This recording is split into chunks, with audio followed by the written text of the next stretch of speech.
അഞ്ചർക്കണ്ടി HSS higher secondary വിഭാഗത്തിന്റെ silver jubilee ആഘോഷങ്ങൾക്ക് ജനുവരി 8-ന് തുടക്കമാകുമെന്ന് ഭാരവാഹികൾ ചക്രകല്ലിൽ വാർത്താസമ്മേളനത്തിൽ അറിയിച്ചു. ഉച്ചയ്ക്ക് 2-ന് ഘോഷയാത്രയോടെ ആഘോഷങ്ങൾക്ക് തുടക്കമാകും. വൈകുന്നേരം 3-ന് ഉദ്ഘാടന സമ്മേളനം മന്ത്രി രാമചന്ദ്രൻ കടന്നപ്പള്ളി ഉദ്ഘാടനം ചെയ്യും. ഒരു വർഷം നീണ്ടു നിൽക്കുന്ന ഒരു ആഘോഷമാക്കി മാറ്റുന്നതിന് വേണ്ടിയാണ് സ്കൂൾ ആലോചിച്ചത്. അതിൻ്റെ തുടക്കം എന്നുള്ള നിലയിൽ ജനുവരി 8-ാം തീയതി ഒരു വിളംബര ഘോഷയാത്ര ചക്കരക്കല്ലിൽ നിന്ന് ആരംഭിച്ച് അഞ്ചരക്കണ്ടി ഹൈസ്കൂൾ അങ്കണത്തിൽ സമാപിക്കുന്നതിന് വേണ്ടിയിട്ടാണ് തീരുമാനിച്ചത്. ആ ഘോഷയാത്രയുടെ സമാപനത്തിന് ശേഷം പൊതുസമ്മേളനവും മികവുത്സവവും നടത്തണം എന്നാണ് ആലോചിച്ചത്.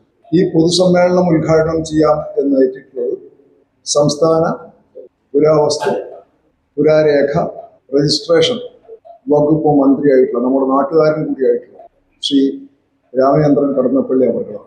പഞ്ചായത്ത് പ്രസിഡന്റ് PK സീന അധ്യക്ഷയാകും. ചടങ്ങിൽ രാഷ്ട്രീയ സാംസ്കാരിക രംഗങ്ങളിലെ പ്രമുഖ വ്യക്തിത്വങ്ങൾ പങ്കെടുക്കും. മുൻവർഷങ്ങളിൽ മികച്ച നേട്ടങ്ങൾ കൈവരിച്ച അധ്യാപകരെയും വിദ്യാർത്ഥികളെയും അനുമോദിക്കും. 1957 അഞ്ചർക്കണ്ടി എഡ്യൂക്കേഷണൽ സൊസൈറ്റിയുടെ കീഴിൽ സ്ഥാപിതമായ അഞ്ചർക്കണ്ടി ഹയർ സെക്കൻഡറി സ്കൂൾ അഭൂതപൂർവവും അഭിമാനകരവുമായ വളർച്ച കൈവരിച്ച് 70-ാം വാർഷികത്തിന്റെ പടിവാതിൽക്കൽ എത്തി നിൽക്കുകയാണ്. പതിറ്റാണ്ടുകൾക്ക് മുൻപ് ഒരു ചെറിയ കെട്ടിടത്തിൽ സ്ഥാപിതമായ വിദ്യാലയം ഇന്ന് 3.5 ഏക്കർ ഭൂമിയിൽ 5 കെട്ടിടങ്ങളും 100ഓളം ഹൈടെക് മുറികളും ലോകോത്തര നിലവാരമുള്ള സർവ്വ സൗകര്യങ്ങളുമായി പ്രൗഢിയോടെ നിൽക്കുന്നു. Upper primary, high school, higher secondary വിഭാഗങ്ങളിലായി 3000-ൽ പരം അധികം വിദ്യാർത്ഥികളും ഹയർ സെക്കൻഡറിയിൽ മാത്രമായി 720 വിദ്യാർത്ഥികളും പഠനം നടത്തുന്നുണ്ടെന്നും ഭാരവാഹികൾ പറഞ്ഞു. രജത ജൂബിലി ആഘോഷങ്ങളുടെ ഭാഗമായി ഒരു വർഷം നീണ്ടു നിൽക്കുന്ന വൈവിധ്യമാർന്ന പരിപാടികളാണ് ആസൂത്രണം ചെയ്യുന്നതെന്നും ഡിസംബറോടെ സമാപിക്കുമെന്നും ഭാരവാഹികൾ പറഞ്ഞു. വാർത്താ സമ്മേളനത്തിൽ program committee chairman Chandran Kallatt, principal OM Leena, manager